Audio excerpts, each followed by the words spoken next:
You sold 300 copies of book 1, then book 2 launches, and almost nobody knows it exists. The readers did not necessarily disappear. You may simply have failed to give them a clear next decision. Exactly. The sale feels like the finish line, but for a series business, it is really the first signal. If the reader finishes book 1 and has no obvious path forward, your next launch starts from zero again. That costs time, advertising money, and momentum. Welcome to the 22 Lions Podcast, your daily blueprint for writing, publishing, and profiting from books. Today, we're looking at the read-through engine, 5 practical decisions that turn one strong book into a connected catalog readers genuinely want to explore. And let's establish the rule before we build anything. A series is not permission to stretch a thin idea across 5 covers. Right. Each book must deliver a complete reader outcome. Here's the lion's truth.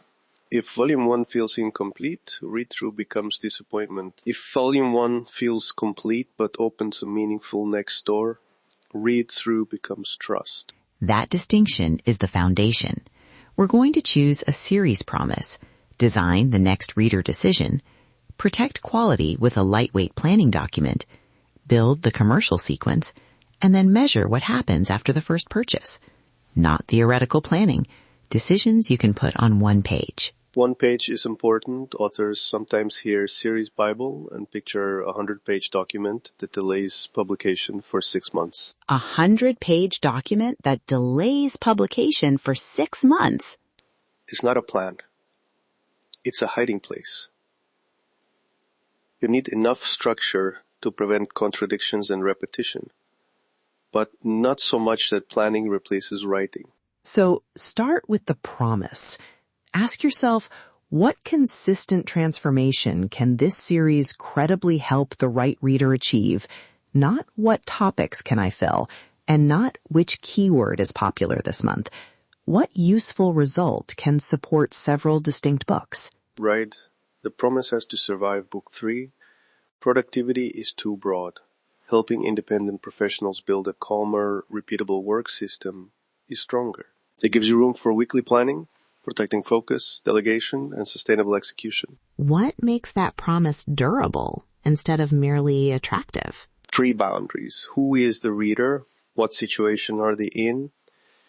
And what will you refuse to promise? If the series is for freelancers, do not quietly write book 2 for corporate executives. If the method requires a small team, say so. And never promise an outcome that depends entirely on circumstances you cannot control. Wait, the boundary point matters more than many authors realize. A broad audience may sound commercially appealing, but it often produces vague advice. Exactly. A recognizable reader is easier to serve, easier to describe, and easier to guide into the next title. Your book is an asset, not a hobby. But the asset grows through trust and usefulness, not inflated claims. Now design the continuation path before you publish book 1. At the end of that first book, the reader should understand 3 things: what they accomplished, what new situation they're facing, and why the next book is relevant. The key word is new. If book 1 teaches weekly planning, book 2 cannot just repeat weekly planning with different anecdotes. It should solve the problem that appears after the reader gets organized. Interruptions, changing priorities, client requests, or an overloaded calendar. And the invitation belongs in the experience, not buried somewhere an exhausted reader will never find it. Yes, but I want to challenge one common recommendation. People say every book should end with a dramatic cliffhanger or an aggressive pitch. I'm not sure that works across the board. I'm not sure I'd dismiss cliffhangers that quickly, especially in fiction. A well-designed, unresolved question can be part of the pleasure. That's fair. In fiction, anticipation can be the promise. My concern is nonfiction, where the reader bought a result. If the author withholds the actual solution just to force a second purchase, trust takes a hit. I agree with that distinction. So the ethical version is completion first, continuation second. You might write, you now have a weekly system. If interruptions keep breaking your plan, the next guide shows you how to protect your priorities without becoming unavailable. That is persuasive because it is relevant, not because it creates panic. Put that message in the back matter, your email follow-up, and your author pages when appropriate. Do not assume a satisfied reader will search for you. They may intend to, but visibility turns intention into action. This is where the series Bible earns its keep. Keep one working document with the core promise, audience, title pattern, subtitle logic, terminology, research sources, recurring examples, and the outcome for each planned volume. Add a continuity check. Are you defining the same concept the same way? Are the claims still supported? Are two books solving different problems, or are you disguising repetition? For visual branding, record the trim size, cover conventions, series name, subtitle structure, and numbering. And the document must stay flexible. If an editor discovers that two planned titles overlap, change the map. Planning is not a contract with your first idea. It is a way to make better decisions earlier. That flexibility matters commercially too. Lead with the clearest entry point and the broadest useful result. Book 1 should stand alone. A reader should never need Book 3 to understand Book 1. Then build the sequence around reader access. Ebook and paperback may establish the foundation. An audiobook can extend reach once the positioning is proven, especially for instructional material. But the audio edition still needs to deliver a complete experience. Pricing should communicate progression without punishing the entry point. The first ebook might be the easiest starting place, while later volumes reflect their depth and format. But making Book 1 artificially cheap can attract people who are not your audience or make useful work look disposable. And keep the metadata relationship visible. Use a consistent series name, numbering, author identity, and visual language. But each description still needs to explain its individual benefit. Consistency helps discovery. Specificity earns the click. Release order is also an inventory decision. If you can complete 2 related books before the first major promotion, new readers have somewhere to go. But do not wait forever for a perfect catalog. Publish a strong first title, then build deliberately. Now, let's separate first book sales from read-through. First book sales tell you how well you attracted and converted buyers. Read-through asks how many relevant readers continued to another title. Here's a simple example. 200 people buy Book 1 during a launch.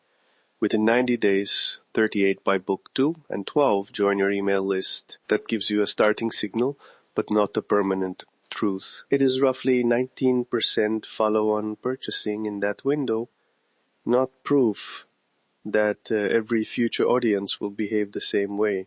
And the time window matters. So does the source. Were those 200 buyers from an ad, an email list, a discount promotion, or organic search? Exactly. Track Book 1 orders, Book 2 orders, format, promotion source, reviews, sample downloads, email clicks, and direct reader responses. If Book 1 sells and Book 2 is ignored, inspect the handoff before blaming the concept. Back matter, cover relationship, description, price, sample, and relevance. A small catalog can produce noisy data. 12 purchases can swing your percentage dramatically. Look for direction over several weeks and pair the spreadsheet with reader feedback. Numbers tell you what happened.